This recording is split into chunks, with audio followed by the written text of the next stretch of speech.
In the humid political fever of 1977, Thailand stood at a crossroads of fear and fiction. The war in Vietnam had ended 2 years earlier, but the psychological ripples across Southeast Asia were just beginning to churn.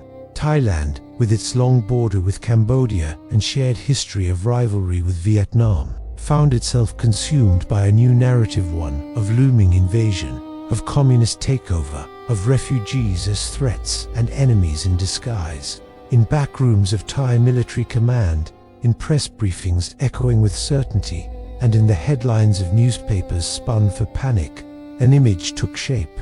Vietnam was not finished. It was expanding, and Thailand, so the officials claimed, was next. But beneath the headlines and hollow warnings, how much of it was real? How much was political theater?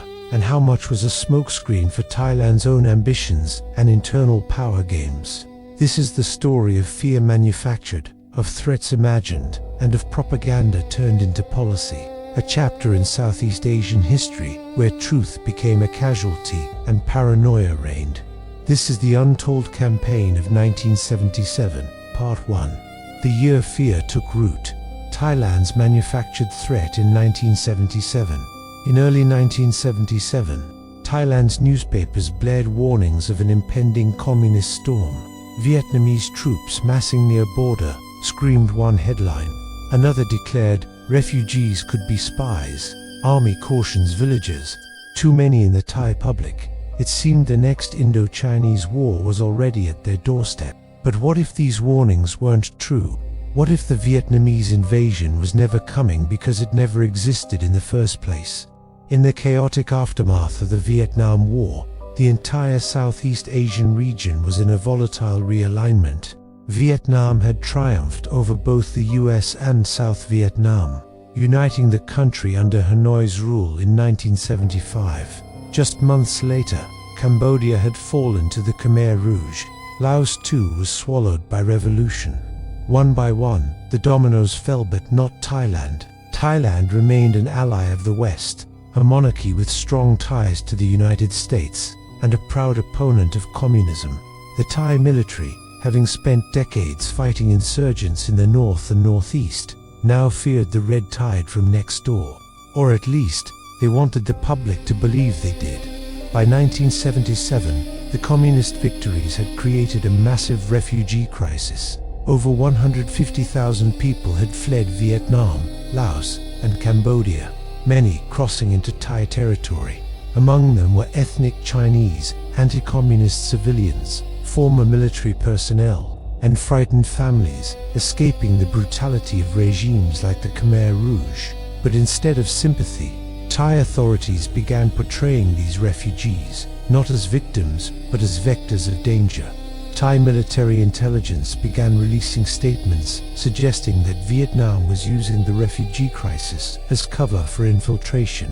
They come not only to flee hunger, but to scout for invasion, warned one Thai general in a press conference. State-run newspapers repeated the claim, often without evidence. Cartoons began appearing showing waves of dark-skinned red flag-waving intruders crossing Thailand's rivers. This wasn't just fire, it was narrative warfare. Much of the hysteria can be traced back to a small number of exaggerated incidents.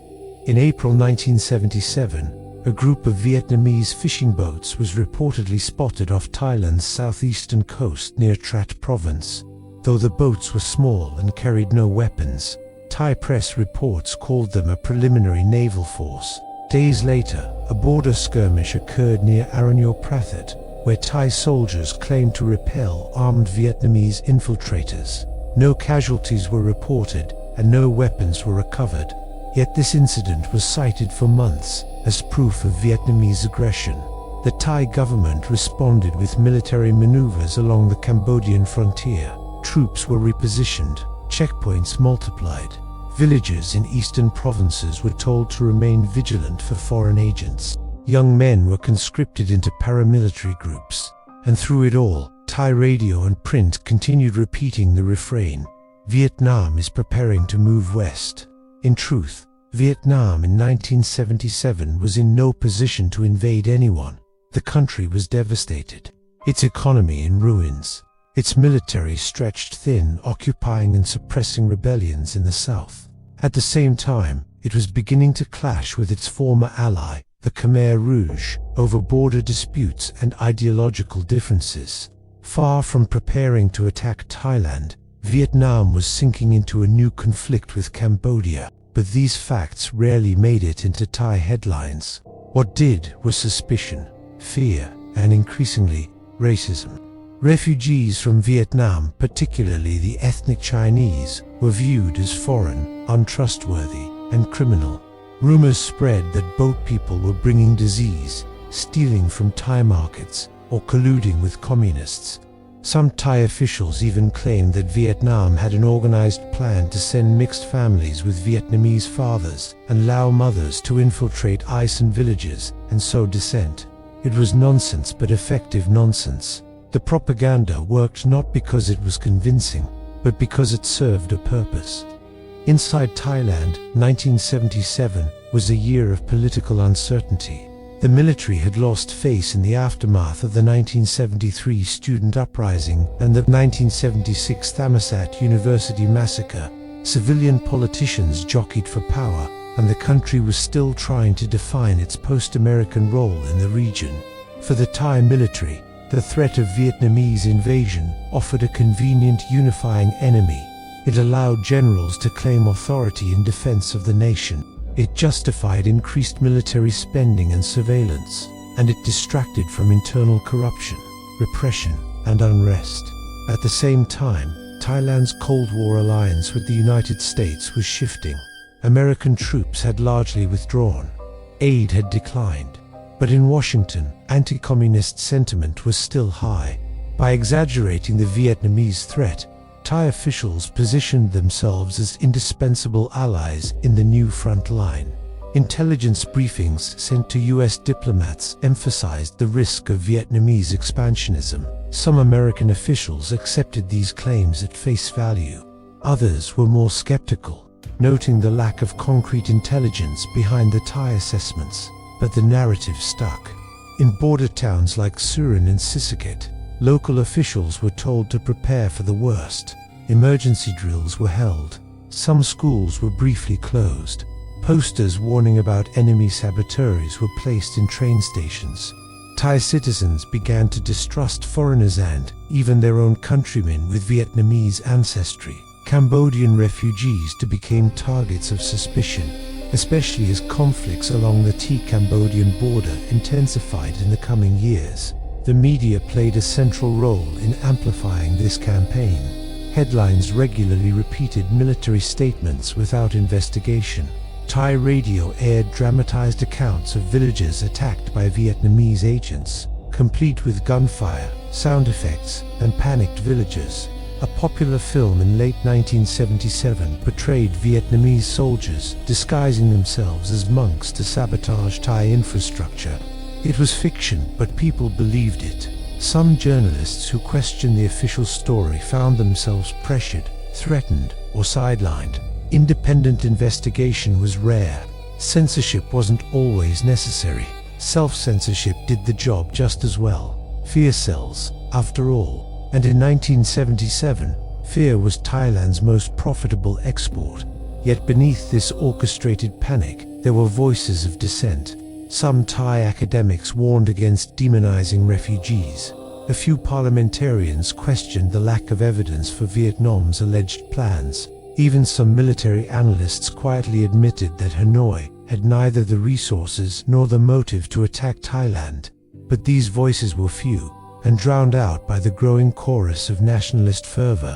Thailand's strategic use of propaganda in 1977 was not just about war, it was about power. By creating the illusion of external danger, the state justified crackdowns at home. Students suspected of leftist leanings were arrested. Farmers protesting land seizures were labeled communist sympathizers. And Thai identity was increasingly tied to opposition to Vietnam militarily, culturally, and psychologically. Ironically, as Thailand was warning of Vietnamese invasion, it was quietly preparing to support Khmer Rouge resistance groups along the Cambodian border. These early efforts would later grow into a full-fledged policy of backing anti-Vietnamese factions after Vietnam's 1978 invasion of Cambodia. But even then, the groundwork had been laid in 1977, the year Thailand built a ghost enemy out of shadows and convinced itself of a war that never was.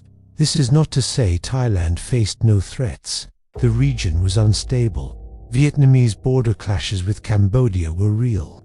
Refugee flows did pose logistical and humanitarian challenges, but none of it justified the scale of the fear campaign that gripped Thai media and politics that year. What began as security posturing evolved into full-blown national hysteria fueled by half-truths, political convenience, and Cold War dynamics, and the consequences were lasting. Refugees were mistreated, detained, or turned away. Ethnic tensions were inflamed. Resources were diverted to defend against an enemy that wasn't coming. And Thailand's reputation as a neutral, humanitarian actor in the region was damaged. In the years that followed, the Thai-Vietnamese relationship would grow even more complicated. Real hostilities would emerge. Real gunfire would be exchanged. But long before any shots were fired, a war had already begun in the newspapers, in the barracks, and in the minds of a frightened population. The War of 1977 was not one of bullets but of belief, and belief, once planted deep enough, can be harder to disarm than any weapon. Part 2. The Manufactured Menace. How Thailand Weaponized the Vietnam Threat by early 1978. The effects of Thailand's 1977 propaganda campaign were already evident. Fear had reshaped public consciousness. Village councils in the northeast debated evacuation plans. Schools near the border rehearsed emergency drills. And in Bangkok, political elites used the specter of Vietnamese aggression to consolidate power. The imminent invasion served as justification for expanded military budgets, stricter press controls, and broader emergency powers. But what made the threat so effective wasn't its truth, it was its flexibility. Thai intelligence reports continued to warn of Vietnamese sleeper agents among refugee populations. But details remained vague. Arrests were few. Investigations led nowhere. And yet, rather than undermine the narrative, this vagueness allowed the military to adjust its claims as needed. One week, the danger was naval infiltration through the Gulf of Thailand. The next, it was jungle-based incursions from Laos. Later, it was alleged that Vietnamese operatives were training Thai communists inside Cambodia. None of these claims were substantiated. But in the climate of Cold War paranoia, few demanded proof. What mattered was perception, and perception was tightly controlled. Throughout 1977 and into 1978, the Thai state media machine ramped up its messaging. Propaganda posters showed red waves crashing over golden Thai temples. Radio dramas depicted brave soldiers defending rural villages against Vietnamese ghost units. Even school textbooks began incorporating warnings about foreign communist plots and the need for Thai unity. In remote provinces like Mukdahan and Amnat Karon, provincial officials ordered loudspeakers installed in markets and village squares to broadcast patriotic songs and anti-Vietnamese warnings. The goal was clear: create an environment where loyalty to the state was synonymous with fear of the foreign. In such an environment, questioning the government's narrative could be branded unpatriotic or worse, treasonous, and the Thai military knew how to capitalize on this fear. At the same time, elite Thai military circles were already thinking beyond defense. They saw opportunity. If Vietnam could be successfully painted as a regional aggressor, Thailand could position itself as a bulwark of freedom and indispensable partner to the West. This would open the door to foreign aid, arms sales, and renewed strategic alliances. So, beginning in late 1977, Thai envoys began briefing American and European diplomats on the Vietnamese threat. Though these briefings lacked hard intelligence, they were delivered with urgency and emotion. Generals described Vietnamese ambitions to dominate all of Indochina. Some even warned that once Cambodia fell, Thailand would be next. In Washington, where the humiliation of Vietnam still burned fresh, Such stories found a receptive audience. The CIA and Pentagon began reassessing their Southeast Asia strategies. Some analysts cautioned that the Thai claims were exaggerated, but in the broader context of the Cold War, skepticism was often drowned out by ideological expediency. After all, it was safer to overestimate communist threats than to underestimate them, and so the fiction gained traction. Thailand soon received increased US military support. Intelligence sharing resumed. American trainers returned to Thai bases, and while these developments were framed as mutual defense, they were built on a foundation of false premises. Vietnam, meanwhile, had no designs on Thailand. Its leadership was embroiled in internal reforms, struggling with famine, and growing tensions with its former allies in Phnom Penh.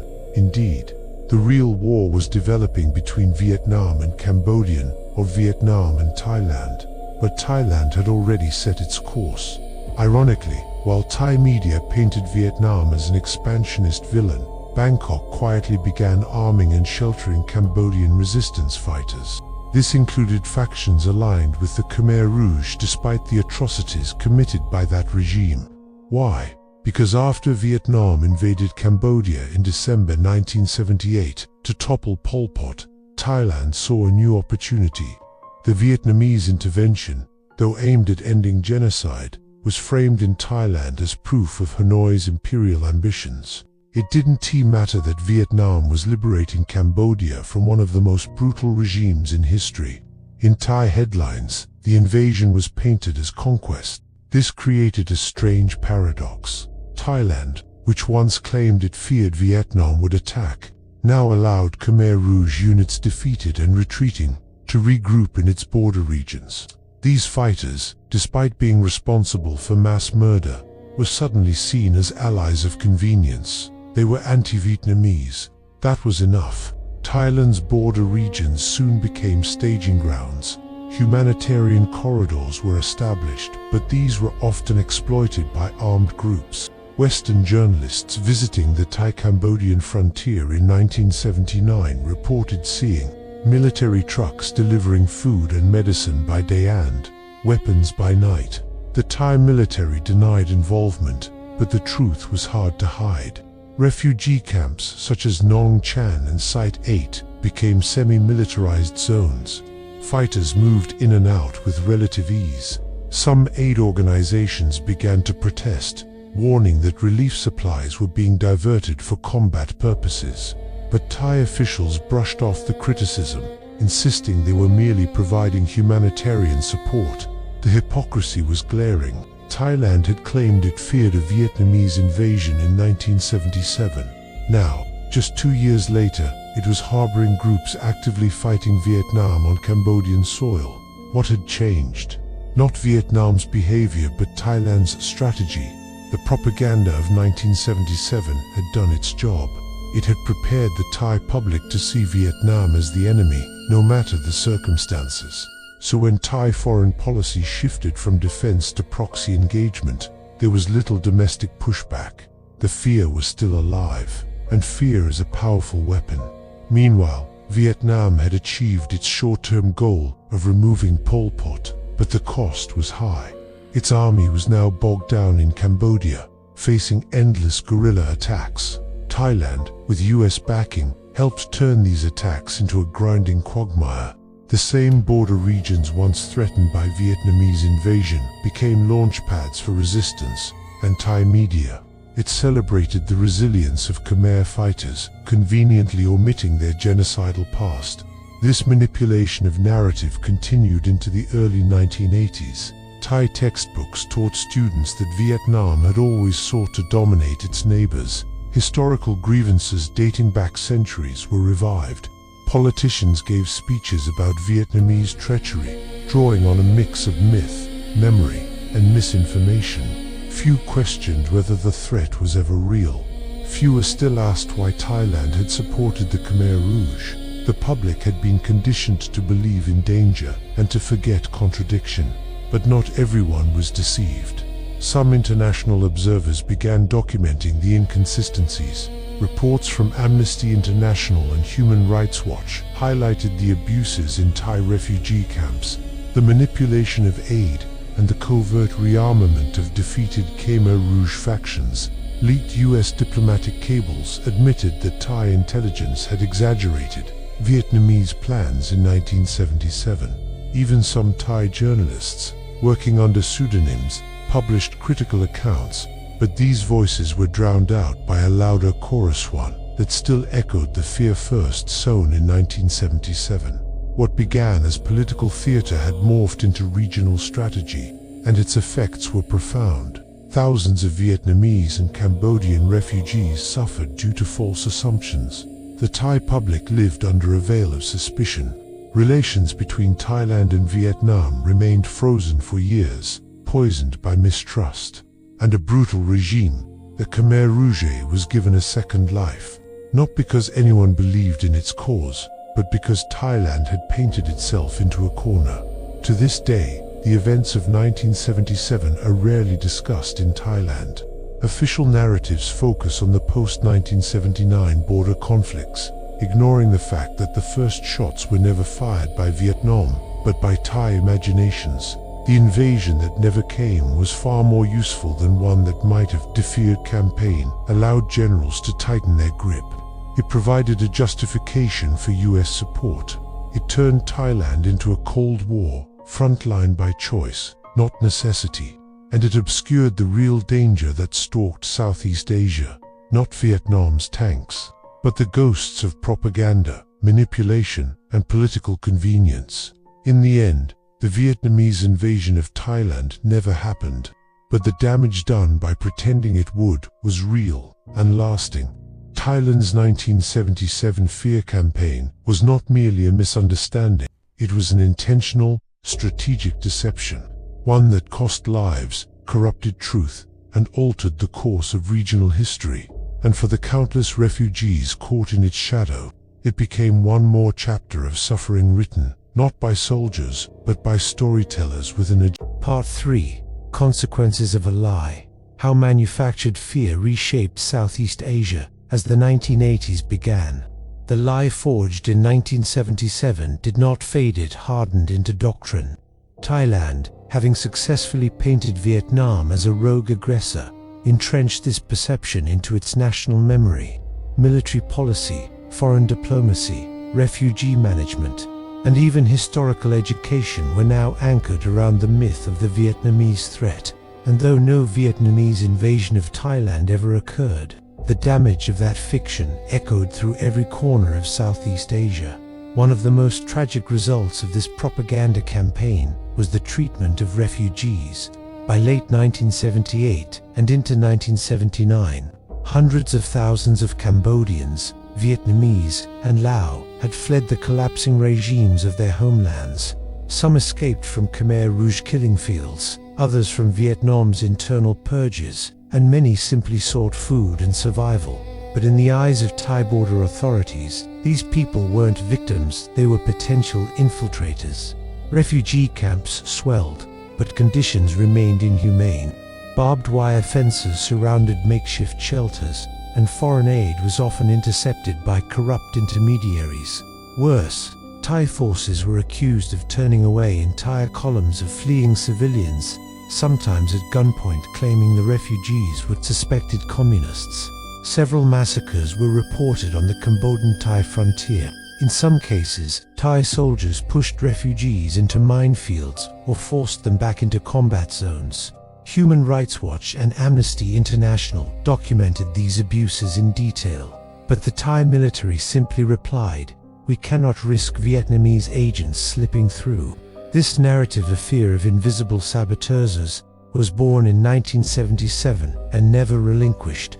It gave the Thai state the moral cover to neglect, abuse, and even abandon people fleeing genocide. And the deception didn't stop there.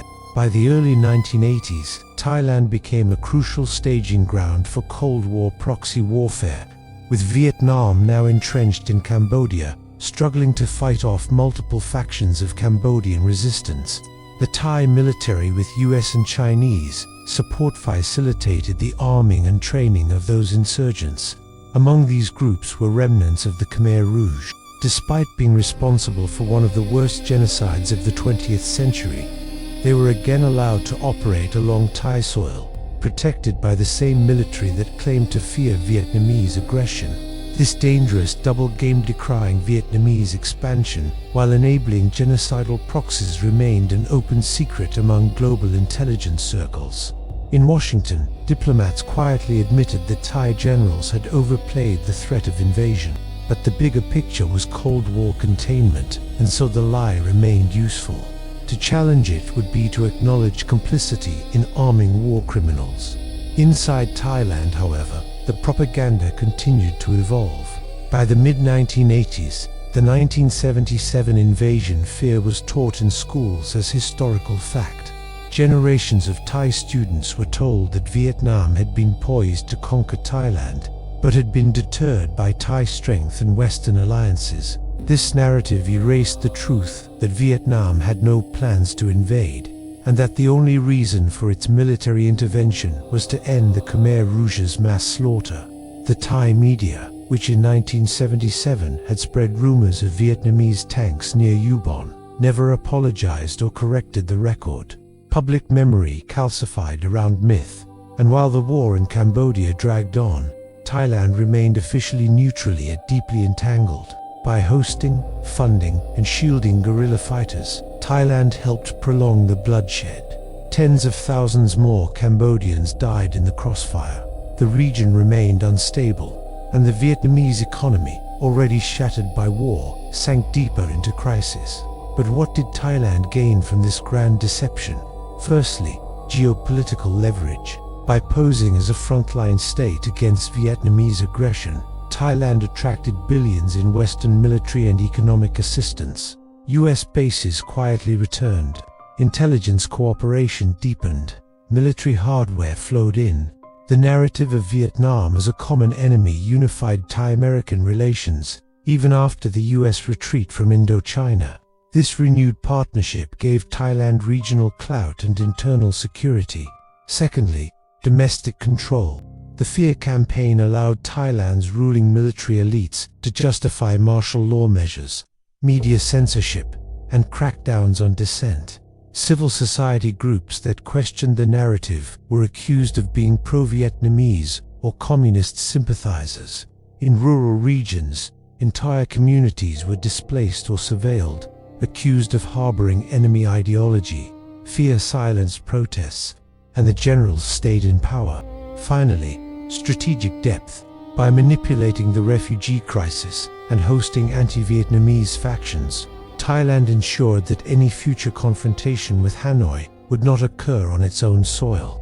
The Cambodian frontier served as both a buffer and a pressure valve.